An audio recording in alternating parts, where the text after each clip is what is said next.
नमस्कार. या मानवी हक्क संरक्षण प्रशिक्षण कार्यशाळेमध्ये आपल्या सर्व मान्यवरांचं मी स्वागत करतो. अ, आज मानवी हक्क प्रशिक्षण कार्यशाळा ही गेल्या आपण 12 दिवस झालं कंटिन्यू करत आहोत. आज आपला हा 12वा दिवस आहे. या दिवसामध्ये खऱ्या अर्थानं आपण मानवी हक्काच्या संबंधाने भारतीय संविधानात असलेल्या तरतुदी, त्याचबरोबर ती आपण आंतरराष्ट्रीय मानवाधिकार समूहाने ज्या काही आपल्या हे स्वीकारलेल्या आहेत, जाहीरनामा स्वीकारलेला आहे. जाहीरनाम्याद्वारे जे अधिकार आपल्याला हे करून दिलेले आहेत, त्या अधिकाराच्या दृष्टिकोनातून आपण जाहीरनाम्याची सनद पाहिलेली आहे. या संध्यानुसार आपण त्याची संपूर्ण माहिती आपण त्या ठिकाणी पाहिलेली आहे. याचबरोबरीने आपण आज या ठिकाणी मानवी हक्क संरक्षण अधिनियम 1993 जो भारत सरकारने लागू केलेला आहे 1993 पासून, या कायद्याची होत असणारी अंमलबजावणी, या कायद्याप्रमाणे अस्तित्वात आलेला राष्ट्रीय मानवाधिकार आयोग, त्याचबरोबर ती राज्य मानवाधिकार आयोग या संबंधीच्या असणाऱ्या तरतुदीविषयी आपण माहिती गेल्या 3-4 दिवसापासून या कार्यशाळेमध्ये घेत आहोत. ही माहिती घेत असताना आपल्याला सगळ्यांनाच कल्पना आहे की सर्व मूलभूत हक्काचे संरक्षण करण्याचे करायलाच हवे आणि ते करत असताना कोणत्याही प्रकारच्या सांस्कृतिक, राजकीय, आर्थिक भेदभावाला थारा आणि स्थान देता कामा नये.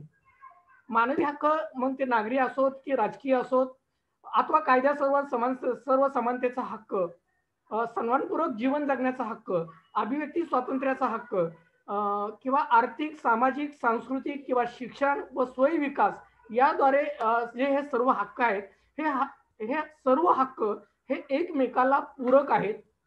यातील एका हक्काची जरी पायमल्ली झाली तर पर्यायानं दुसऱ्या हक्कावरती त्याचा विपरीत परिणाम होतो आणि यातील एका हक्काची जरी वृद्धंगती झाली तरी पर्यायानं त्याचा दुसऱ्या ह्याच्यावरती पूरकपणे प्रभाव पडून त्याचीही वृद्धिंगती होती.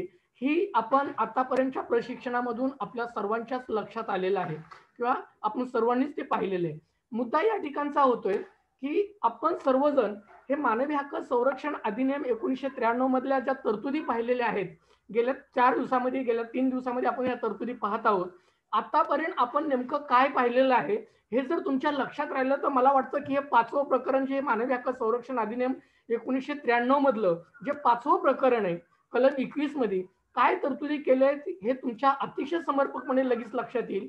म्हणून मी आज आपल्या या प्रशिक्षणामध्ये असणाऱ्या सर्व प्रशिक्षणार्थीला हा एक प्रश्न विचारतोय की मानवी हक्क संरक्षण अधिनियम 1993 मध्ये जी आपण तरतुदी पाहिलेल्या आहे, तर राष्ट्रीय मानवाधिकार आयोगाची रचना जी आपण ती पाहिलेली आहे, तर ह्या राष्ट्रीय मानवाधिकार आयोगाच्या अध्यक्ष कोण बनू शकतं याबाबत कोणी माहिती देऊ शकेल का? कोणी सांगेल का? राष्ट्रीय मानवाधिकार आयोगाचे अध्यक्ष कोण असतात किंवा कुणाला नियुक्त केलं जातं? सर्वोच्च न्यायालयाचे मुख्य न्यायाधीश किंवा सेवानिवृत्त न्यायाधीश. अगदी खरंय. म्हणजे हे मानवी हक्क राष्ट्रीय मानवाधिकार आयोगाचे सर्वोच्च न्यायालयाचे मुख्य न्यायाधीश पदावरनं निवृत्त झालेले किंवा पदावर असणारे व्यक्ती हे राष्ट्रीय मानवाधिकार आयोगाचे अध्यक्ष बनू शकतात. याचबरोबर ती सर्वोच्च न्यायालयातील न्यायाधीश पदावर असणारे किंवा निवृत्त झालेले व्यक्ती ह्याचे एक सदस्य असतात. याचबरोबर ती समाजातील 2 व्यक्ती जे खऱ्या अर्थानं मानवी हक्कांचे अभ्यासक आहेत, मानवी हक्कांचे अभ्यासपूर्ण त्यांचं मांडणी आहे किंवा समाजात प्रत्यक्ष मानवी हक्कांच्या संबंधाने ते काम करणार आहेत, अशा अनुभवी लोकांची मानवी हक्काच्या राष्ट्रीय मानवाधिकार आयोगाच्या पदी 2 सदस्याची नागरिकांमधून निवड होते. याचबरोबर ती याचे अन्य सदस्य जर आपण पाहिले तर कोण अन्य सदस्य असू शकतात, कोणी सांगू शकेल का?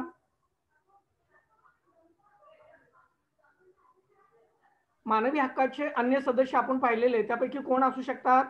आपल्याला कल्पना आहे की जेवढे आपल्याकडं आयोग स्थापन झालेले आहेत जे संविधानिक पद्धतीने, मग ते महिला यस घाटे सर बोला.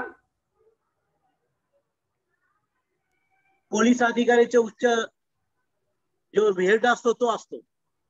नाही, सदस्याची नियुक्तीच्या संदर्भातलं चाललेलं आहे. सदस्य कोण असू शकतात? तर जसं मी तुम्हाला सांगितलं 2 व्यक्ती समाजातून जे मानवी हक्कांच्या संबंधाने एक्सपर्ट असतात ते त्याचे सदस्य असतात. सभाध्यक्ष हे निवृत्त न्यायाधीश सर्वोच्च न्यायालयाचे आणि एक सदस्य म्हणून सर्वोच्च न्यायालयाचे न्यायाधीश, हे अशा पद्धतीने त्याचे सदस्य असतात. त्याचे अन्य सदस्य जर पाहिले आपण तर राष्ट्रीय जे आयोग आहेत, मग राष्ट्रीय मागासवर्गीय आयोग असू द्या, राष्ट्रीय अल्पसंख्याक आयोग असू द्या, राष्ट्रीय महिला आयोग असू द्या, राष्ट्रीय बाल आयोग असू द्या, राष्ट्रीय अपंग कल्याण आयोग असू द्या, हे त्याचे अन्य सदस्य त्या ठिकाणी असतात. आता यांची आपण हे त्यांचे सदस्य पाहिले, या सदस्यांची निवड कोण करतं? निवड कोण करतं? निवड कमिटीचे अध्यक्ष कोण असतात? मानवाधिकारी. राष्ट्रीय मानवाधिकार आयोगाच्या सदस्याची निवड करणाऱ्या कमिटीचे अध्यक्ष कोण असतात? पंतप्रधान. यस, माननीय राष्ट्रपतींच्या या निवड समितीचे अध्यक्ष असतात. आणि त्यांचे सदस्य, निवड समितीचे सदस्य म्हणून कोण कोण असतं? त्यांच्या बरोबरती कोण कोण असतं? पंतप्रधान. आणखी विरोधी पक्ष नेता असतात. एक जण कोणीतरी सांगा. हा, प्रशांत सर सांगा. विरोधी पक्ष नेते. ओके. परत राज्यसभेचे सभापती म्हणजे राष्ट्रपती, उपराष्ट्रपती. उपराष्ट्रपती नसतात, उपसभापती असतात. राज्यसभेचे सभापती हे उपराष्ट्रपती असतात. पण यांची निवड पत्र कोण करतं, नियुक्त कोण करतं, तर राष्ट्रपती करतात. म्हणून या ठिकाणी त्याचे सदस्य निवड करत असताना राज्यसभेचे सभापतींना न करता उपसभापतींना त्यांचे सदस्य केलेले आहे. ओके. त्याचबरोबर ती आणखी गृहमंत्री हे त्याचे सदस्य असतात, केंद्रीय गृहमंत्री. त्याचबरोबर ती विरोधी पक्ष नेते, दोन्ही सभागृहाचे विरोधी पक्ष नेते. तर केंद्रीय गृहमंत्री पण असतात ना, केंद्रीय गृहमंत्री. यस, केंद्रीय गृहमंत्री असतात. म्हणजे आता याची आयोगाची रचना तुमच्या सगळ्यांच्या लक्षात आलेली आहे. या सर्वांची ज्यावेळेस निवड होते, निवड कमिटीकडनं याच्या शिफारशी होतात आणि सर्वोच्च न्यायालयाच्या मुख्य न्यायाधीशाची सल्लामसलत करून माननीय राष्ट्रपती यांची नियुक्ती पत्र देऊन त्यांचे त्या ठिकाणी त्या आयोगावरती नियुक्ती केली जाते. आता ही नियुक्ती झाल्यानंतर या आयोगाचे अधिकार आपण पाहिलेले आहेत. या आयोगाच्या तपास यंत्रणा म्हणून आयोगाला वेगळी तपास यंत्रणा आहे का? तर आयोग कुणाची तपास यंत्रणा वापरतो आणि कुठल्या तपास यंत्रणा वापरतो, कोणी सांगू शकेल? आपण राष्ट्रीय सगळं चाललंय, राष्ट्रीय मानवाधिकार आयोगाची. राष्ट्रीय मानवाधिकार आयोगाला वेगळी तपास यंत्रणा आहे का? तर नाही. राष्ट्रीय मानवाधिकार आयोग जे सध्या अस्तित्वात असणाऱ्या केंद्रीय तपास यंत्रणा, या तपास यंत्रणेच्या माध्यमातून वेळोवेळी लागल तेव्हा त्याचे तपास करू शकतो, त्यांच्याकडनं अहवाल मांडू शकतो, त्यांच्याकडनं रिपोर्ट घेऊ शकतो, की त्या दृष्टिकोन तपासाला त्यांना आदेश देऊ शकतो. म्हणजेच राष्ट्रीय मानवाधिकार आयोगाची वेगळी तपास यंत्रणा आहे. ज्या केंद्रीय सगळ्या तपास यंत्रणा आहेत, या तपास यंत्रणेला आदेश देण्याचा अधिकार राष्ट्रीय मानवाधिकार आयोगाला आहे आणि त्याच्याकडनं तो तपास करून घेऊ शकतो. आतापर्यंतची ही रचना पाहिलेली. राष्ट्रीय मानवाधिकार आयोगाचे असणारे कर्तव्य, त्याचे उद्दिष्ट, त्याचे कार्य आपण आतापर्यंत पाहिलेले आहेत. आतापर्यंत आपण याची संपूर्ण माहिती घेतलेली आहे. आता आपण पुढचं जे कलम पाहणार आहोत, हे कलम आतापर्यंतची माहिती घेण्याचं कारण असं आहे की आपण पुढच्या कलमामध्ये ही जी तरतुदी आहेत, या तरतुदी नेमक्या काय आहेत या दृष्टिकोनातून माहिती घेण्यासाठी हे आपण मागची उजळणी केली. कारण हे प्रकरण त्याच्याशी निगडीत आहे, म्हणून आपल्याला मागचं हे संपूर्ण प्रकरणशी निगडीत करण्याची गरज पडली. गाईज, आतापर्यंत आपण जे पाहिलं होतं, हे पाहिल्यानंतर आपल्याला कलम 21 मध्ये राज्य मानवाधिक आयोगाची स्थापना कशी केली जाते या संबंधाची माहिती या मानवी हक्क संरक्षण अधिनियम 1993च्या कलम 21 मध्ये नमूद केलेले आहे. म्हणजेच राज्य मानवी हक्क आयोग म्हणून राज्य ओळखेल असा निकाय म्हणजे एक आयोग या प्रकरणी सरकार स्थापन करेल आणि त्याचला वाटेल त्या ठिकाणी त्याचं मुख्य कार्यालय किंवा अन्य ठिकाणी जे वाटेल ठिकाणी नियुक्त करेल आणि ते कार्य मानवी हक्क आयोग त्या कायद्यामध्ये नियुक्त केलेल्या जे त्यांचे कार्य आहे ते राज्य मानवी हक्क आयोग त्या ठिकाणी पार पाडेल असं या कलमामध्ये सांगितलेलं आहे. आता याच्यामध्ये राज्य मानवी हक्क आयोगाची जे अध्यक्ष असतात, हे अध्यक्षाची निवड कशी होते याबाबतचं कलम 21 मध्ये तरतूद केलेले. कलम 21 क मध्ये असं सांगितलेलं आहे की राज्य मानवाधिकार आयोगाचे अध्यक्ष कोण असतील तर राज्य मानवी हक्क आयोगाचे अध्यक्ष हे उच्च न्यायालयाचे मुख्य न्यायमूर्ती या पदावर असणारे व्यक्ती किंवा त्याच्यावर निवृत्त झालेले व्यक्ती या राज्य मानवी हक्क आयोगाचे मुख्य अध्यक्ष म्हणून असतील. ओके. त्याचबरोबर ती एक सदस्य जो उच्च न्यायालयाचा न्यायाधीश आहे किंवा राहून गेलेला आहे असा व्यक्ती राज्य मानवी हक्क आयोगाचा एक सदस्य असेल. म्हणजे मुख्य न्यायाधीश हे मानवी हक्क आयोगाचे अध्यक्ष असतील आणि त्याचे एक सदस्य म्हणून उच्च न्यायालयाचा एक असणारा न्यायाधीश अथवा होऊन गेलेला म्हणजे निवृत्त झालेला न्यायाधीश हे यांचे एक सदस्य असतील. त्याचबरोबर ती याच्यावरती राज्य मानवी हक्क आयोगाला याच्या पुढे काय दिलेले की एक सदस्य जो राज्याचे जिल्हा न्यायाधीश आहे होता, एक उच्च न्यायालयाचा सदस्य असेल किंवा जिल्हा न्यायालयाचा न्यायाधीश पदावरती राहिलेला व्यक्ती हाही या राज्य मानवी हक्क आयोगाचे सदस्य म्हणून त्यांचीही नियुक्ती केली जाईल. मग ते निवृत्त असतील किंवा पदावरती असतील अशा कुठल्याही व्यक्तीची सदस्य म्हणून निवड त्या ठिकाणी केली जाईल. याचबरोबर ती राज्य मानवी हक्क आयोगाला मानवी हक्कासंबंधातील प्रकरणाचं ज्ञान असणारा किंवा त्याबद्दलची माहिती असणारा असा एक्सपर्ट व्यक्ती जो अनुभवी आहे अशा 2 व्यक्तीची मानवी हक्क आयोगाचे सदस्य म्हणून समाजातून नियुक्ती केली जाईल की समाजातून निवडले जातील. म्हणजे समाजात मानवी हक्काच्या संबंधातील ज्ञान असणारा, त्याच्याबद्दलची माहिती असणारा, कायद्याची संपूर्ण प्रक्रिया माहिती असणारा, समाजाशी जोडला गेलेला असणारा व्यक्ती अशा एक्सपर्ट व्यक्तीची मानवी हक्काच्या सदस्य म्हणून अशा 2 सदस्याची नियुक्ती करता येईल किंवा त्याची निवड केली जाईल हे या कलमामध्ये स्पष्टपणे नमूद करण्यात आलेलं आहे.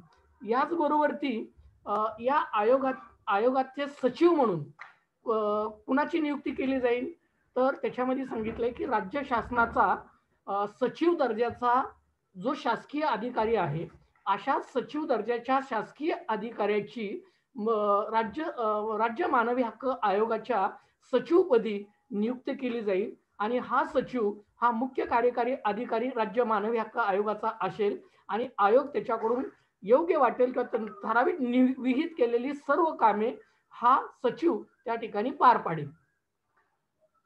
ही झाली राज्य मानवी हक्क आयोगाच्या संबंधातील सदस्याच्या नियुक्तीबाबतची माहिती. आता याच्यामध्ये पुढे असं नमूद करण्यात आलेलं आहे की राज्य शासन अधिसूचनेद्वारे विधिनिर्देश करील अशा ठिकाणी राज्य मानवी हक्क आयोगाचे मुख्यालय असेल अथवा त्याची नोंद असल्या संदर्भातील माहिती या संबंधीची माहिती या ठिकाणी केली जाईल आणि हे मुख्यालय या ठिकाणी मानवी हक्काच्या संबंधातील असणाऱ्या उल्लंघनाच्या तक्रारी किंवा त्याच्या संबंधातील असणाऱ्या ज्या काही योजना आहेत या सर्वांची कार्यप्रणाली जसं वरती मानवी हक्क आयोगाला जे राष्ट्रीय मानवाधिकार आयोगाला कार्य दिलेले ते सर्व कार्य राज्य मानवी हक्क आयोग पण या ठिकाणी पार पाडेल. आलं लक्षात? आता तुमच्या लक्षात आलं की राज्य मानवी हक्क आयोगाच्या सदस्यपदी कोण कोण नियुक्त होऊ शकतं आणि राज्य मानवी हक्क आयोगाचे जे अध्यक्ष असतात हे अध्यक्ष कोण असतात हे तुमच्या लक्षात सर्वांच्या आलेलं आहे. आता आपण याच्या पुढच्या प्रकरणामध्ये ज्यावेळेस पाहतो त्या पुढच्या तरतुदीमध्ये ज्यावेळेस पाहतो तर राज्य मानवी हक्क आयोग फक्त संविधानाच्या 7व्या अनुसूचीतील भाग 2 व सूची 3 मध्ये नमूद केलेल्या कोणत्याही नोंदीच्या संदर्भात असतील अशा बाबीच्या संबंधाच्या मानवी हक्कांच्या उल्लंघनाची चौकशी करेल. याचा अर्थ लक्षात आला आपल्याला काय आहे तर आपल्या भारतीय संविधानामध्ये ज्या भाग 3 मध्ये मूलभूत हक्काची जी नमूद केलेले आहेत याचबरोबर ती आपल्या संविधानामध्ये सूची 2 म्हणजेच राज्य शासनाच्या वतीनं वेळोवेळी संसदेच्या वतीनं जे मानवी हक्काचे कायद्याच्या स्वरूपात मानवी हक्क दिलेले असतात या हक्कांच्या संबंधीच्या उल्लंघनासंबंधाने वेळोवेळी चौकशी करेल हे याच्यामध्ये स्पष्टपणे नमूद करण्यात आलेलं आहे. परंतु पुढे असं म्हटलेलं आहे परंतु अशा बाबतीत आयोगाने किंवा त्यावेळी अंमलात असलेल्या कोणत्याही कायद्याने गठीत केलेला इतर कोणत्याही आयोगाने आधीच चौकशी केली असेल तर राज्य मानवी हक्क आयोग याबाबत चौकशी करणार नाही. लक्षात आलं तुमच्या? हे कलम खूप महत्वाचं आहे. जर एखाद्या घटनेची चौकशी अन्य आयोगाने म्हणजे राज्य शासनाच्या वतीने एखादा आयोग नेमण्यात आलेला असेल किंवा बाल आयोग असेल, महिला आयोग असेल किंवा अन्य अल्पसंख्याक आयोग असेल, अशा आयोगाची जर चौकशी झालेली असेल एखाद्या प्रकरणी, तर अशा प्रकरणाची चौकशी राज्य मानवी हक्क आयोग परत करणार नाही, असं या कलमातली तरतूद सांगितलेली आहे. परंतु पुढे असं म्हटलेलं आहे, परंतु जर अशा बाबतीत आयोगाने त्या वेळी अंमलात असलेल्या कोणत्याही कायद्याने गठीत केलेल्या कोणत्याही आयोगाने आधीच चौकशी केली असेल तर अशा बाबतीची चौकशी करणार नाही. परंतु आणखी असे की जे पूर्वी जसं आपण वरच्या कलमामध्ये पाहिलं होतं ना राष्ट्रीय मानवाधिकार आयोगाला, त्या पद्धतीने जम्मू काश्मीर आणि मानवी हक्क आयोगाच्या संबंधित पोटकलम जणू काही संविधानाच्या 7व्या अनुसूचीतील सूची 2 आणि सूची 3 मध्ये नमूद केलेल्या मजकुराऐवजी जम्मू काश्मीर राज्याला लागू असल्याप्रमाणे संविधानाच्या 7व्या अनुसूचीमधील सूची 3 मध्ये नमूद केलेल्या व ज्या संबंधात त्या राज्याच्या संविधानात मंडळाला कायदे करण्याचा अधिकार आहे असा मजकूर दाखल केलेला असल्याप्रमाणे ते प्रभावित होतील, हे जे नमूद केलेलं आहे. तर मला वाटतं हे कलम 370 कलम ज्यावेळेस हटलं गेलं त्यावेळेस या कलमाचा अर्थ राहिलेला नाही, कारण आता 370 कलम हटल्यामुळं संपूर्ण भारतभर हा कायदा ज्या पद्धतीने अन्य राज्यांना अवलंबित हे केलेला आहे तसा तो सर्वांना लागू झालेला आहे. आता कदाचित त्यात दुरुस्ती होऊन हा संपूर्ण भारतभर एकच हा कलम लागू राहील. आलं लक्षात? आता आपण कलम 22 मध्ये या संबंधाची तरतूद पाहूयात.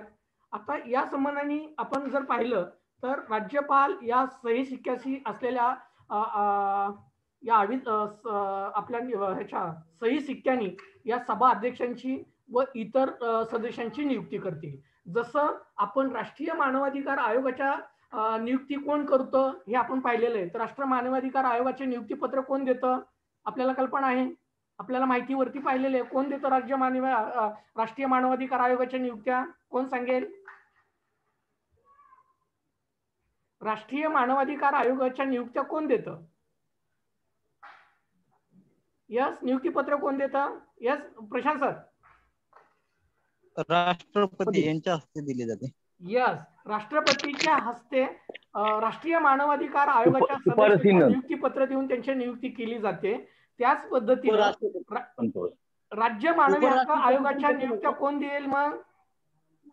राज्यपाल. यस, राज्यपाल. राईट. आणि म्हणूनच इथं पण या कायद्यामध्ये पण तरतूद केलेली आहे. कलम 22(1) मध्ये हे सांगितण्यात आलेलं आहे की राज्य मानवी हक्क आयोगाच्या नियुक्त्या हे राज्यपाल त्या निवड केलेल्या समितीतनं निवड केलेल्या यादीतून त्यांच्या नियुक्त्या करतील, हे या कलमाद्वारे आपल्याला या ठिकाणी सांगण्यात आलेलं आहे. आलं लक्षात? आता पुढे असं म्हटलेलं आहे की परंतु या पोटकलमान्वये करावयाची प्रत्येक नियुक्ती ही पुढील सदस्य समावेश असलेल्या समितीची शिफारस मिळाल्यानंतरच राज्यपाल हे याची नियुक्ती करतील. आपल्याला कल्पना आहे की वरती आपण राष्ट्रीय मानवाधिकाराच्या नियुक्ती ज्यावेळेस दिल्या जात होत्या तर त्या नियुक्ती कुणाकडनं दिल्या जात होत्या, त्याची निवड कोण करत होतं? तर माननीय पंतप्रधानांनी त्या ठिकाणी असणारी संपूर्ण कमिटी आपण पाहिलेली आहे. या कमिटीच्या शिफारशी झाल्यानंतर त्या राष्ट्रपतींकडे जात होत्या. मग राष्ट्रपती मुख्य न्यायाधीशांशी सर्वोच्च न्यायालयाच्या मुख्य न्यायाधीशांची सल्लामसलत करायचे आणि त्याद्वारे मग त्यांच्या सर्वांचे नियुक्तीपत्र द्यायचे. याच पद्धतीनं या राज्य मानवी हक्क आयोगाच्या नियुक्तीचे निवड मंडळ जे आहे किंवा निवड समिती आहे, ही समिती नेमकी कोण आहे ही आपण पाहूया. की राज्य मानवी हक्क आयोगाची निवड समिती कोण आहे किंवा त्या सदस्याची निवड कोण करतं हे तर कलमामध्ये सांगितलेलं आहे की निवड समितीचे जे अध्यक्ष असतात, राज्य मानवी हक्क आयोगाच्या निवड समितीचे अध्यक्ष माननीय मुख्यमंत्री हे याचे अध्यक्ष असतात. याचबरोबर विधानसभेचे अध्यक्ष हे त्याचे सदस्य असतात. त्या राज्यातील गृह विभागाचे प्रभारी मंत्री म्हणजेच गृहमंत्री हे त्याचे सदस्य असतात. विधानसभेतील विरोधी पक्ष नेता हे त्याचे सदस्य असतात. हे लक्षात घ्या. राज्य मानवी हक्क आयोगाच्या सदस्यांची निवड समिती हे निवड समितीचे अध्यक्ष हे माननीय मुख्यमंत्री असतात. आणि यांच्या सदस्याच्या या कमिटीमध्ये कोण कोण सदस्य असतं तर विधानसभेचे अध्यक्ष या निवड समितीचे सदस्य असतात. राज्यातील गृह विभागाचे गृहमंत्री हे त्याचे सदस्य असतात. त्याचबरोबर विधानसभेतील विरोधी पक्ष नेते आणि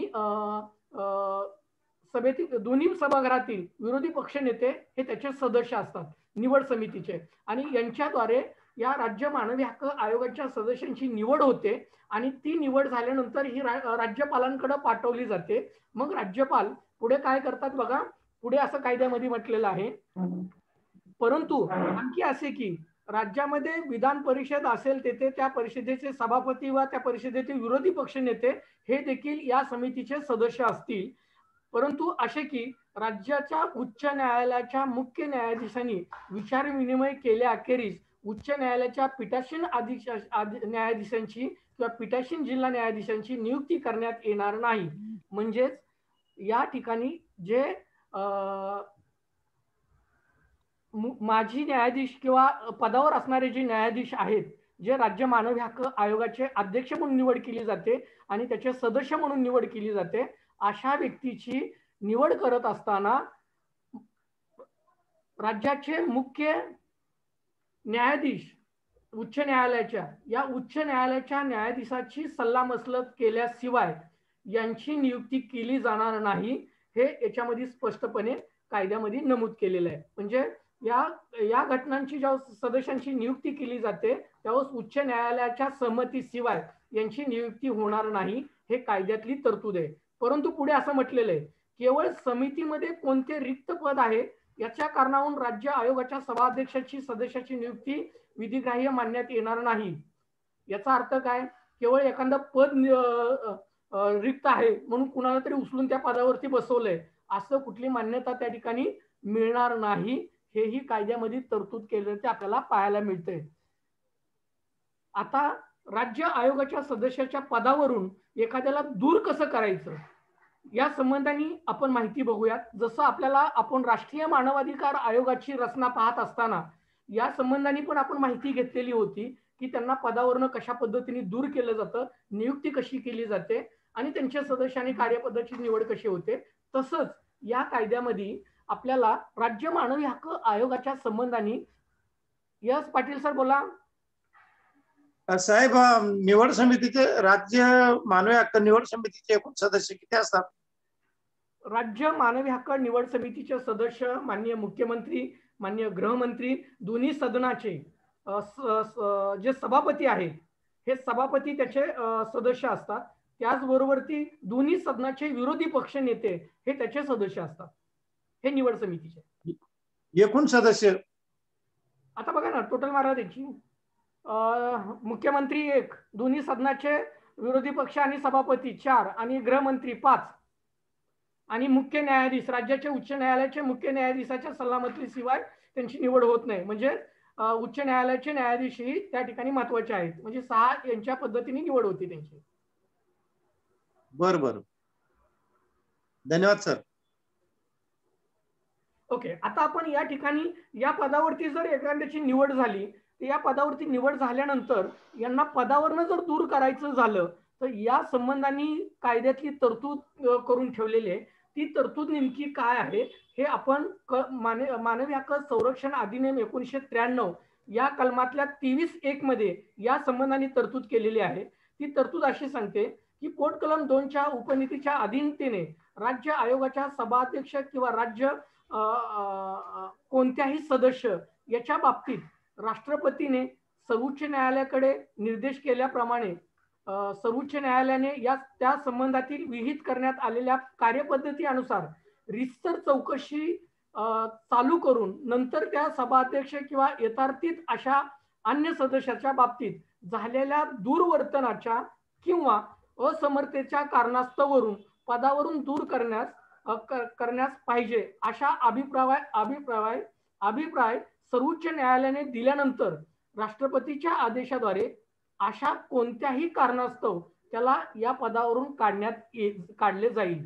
जे राष्ट्रीय मानवाधिकार आयोगातला जे आयोगाच्या संबंधाने जी पदावर दूर करण्याची प्रयोजन होती तीच प्रयोजन आपल्याला कलम 23(1) मध्ये केल्याची आपल्याला दिसून येते. परंतु पुढे त्याच्यामध्ये असं नमूद करण्यात आलेलं आहे की पोट कलम 1 मध्ये काहीही अंतर्भूत केले असले तरी सभाध्यक्ष किंवा यथास्थित असा अन्य सदस्य जसा नादर म्हणून अनिर्वित झाला असेल किंवा आपल्या पदातीत आपल्या पदाचा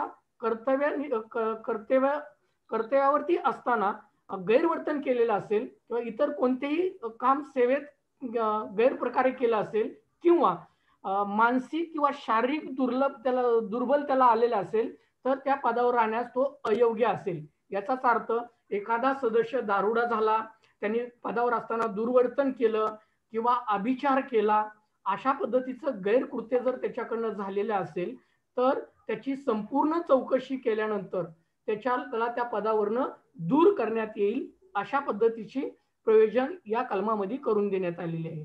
किंवा एखाद्याला विकलांगता आलं, शारीरिक दुर्लभता आलं तर अशा वेळेस ही न्यायालय त्याला त्या पदावरनं दूर करू शकेल. किंवा राष्ट्रपतीच्या मते ज्या अर्थी नैतिक अधपतनाचा अंतर्भाव आहे अशा एखाद्या अपराधामध्ये एखाद्या या पदावर असणाऱ्या व्यक्तीची दोषसिद्धता ठरला असला तर त्यास कारावासाची शिक्षा झालेली असेल तर अशा सदस्याला या पदावरनं दूर करण्यात येईल. हे या कलमामध्ये नमूद केलेलं आहे. आपण पदावरनं दूर करण्याचं कलम कुठलं पाहत आहोत तर मानवी हक्क संरक्षण अधिनियम 1993 मधल्या या मानवी हक्काच्या आयोगाचे जे सदस्य असतात अशा सदस्यांना पदावरनं कुठल्या कुठल्या कारणानं दूर करता येऊ शकतं, त्याची प्रयोजन काय आहे हे कलम आहे 23 मानवी हक्क संरक्षण अधिनियम 1993च्या कलम 23 मध्ये या संबंधीच्या तरतुदी करण्यात आलेल्या आहेत. आता आपण या ठिकाणी पाहूया की राज्य मानवी हक्क आयोगाच्या सदस्याचा कालावधी किंवा पदाचा कार्यकाळ किती असू शकतो आणि किती काळ त्या पदावरती ते राहू शकतात या संबंधीच्या असणाऱ्या तरतुदी आपण या ठिकाणी पाहणार आहोत. गाईज, मी आपल्या सर्वांना एक विनंती आहे की आपले ज्यावेळेस आपण हा कार्यशाळा सुरू करतो आणि सुरू करत असताना आपल्या कार्यकर्त्यांना जॉईन होण्यासाठी जवळपास 10-15 मिनिट आपल्याला वेट करावा लागतो आणि आपल्याकडे झूमचा अर्ध्या तासाचा स्लॉट मिळतो आणि 15 मिनिट आपले त्याच्यामध्ये जातात. म्हणून जर चुकून ही लिंक मधीच बंद पडली किंवा मधीच थांबली गेली तर पुन्हा त्याच लिंक मध्ये आपण सर्वांनी जॉईन व्हा, कारण आता आपल्याकडे 1 मिनिट शिल्लक राहिलेलं आहे. आपण पुढच्या भागामध्ये आपण कलम 24 मध्ये या राज्य मानवी हक्क आयोगाच्या सदस्यांच्या पदांचा कार्यकाळ या संबंधाने माहिती पाहणार आहोत. त्यामुळे सर्वांनी त्या ठिकाणी त्याच लिंक मध्ये लगेच जॉईन व्हायचंय. या आताच्या प्रकरणामध्ये जर आपल्याला काही कोणाच्या लक्षात आलेलं नसेल तर याबाबतचे काही प्रश्न असतील आपल्याला तर आपण विचारू शकता.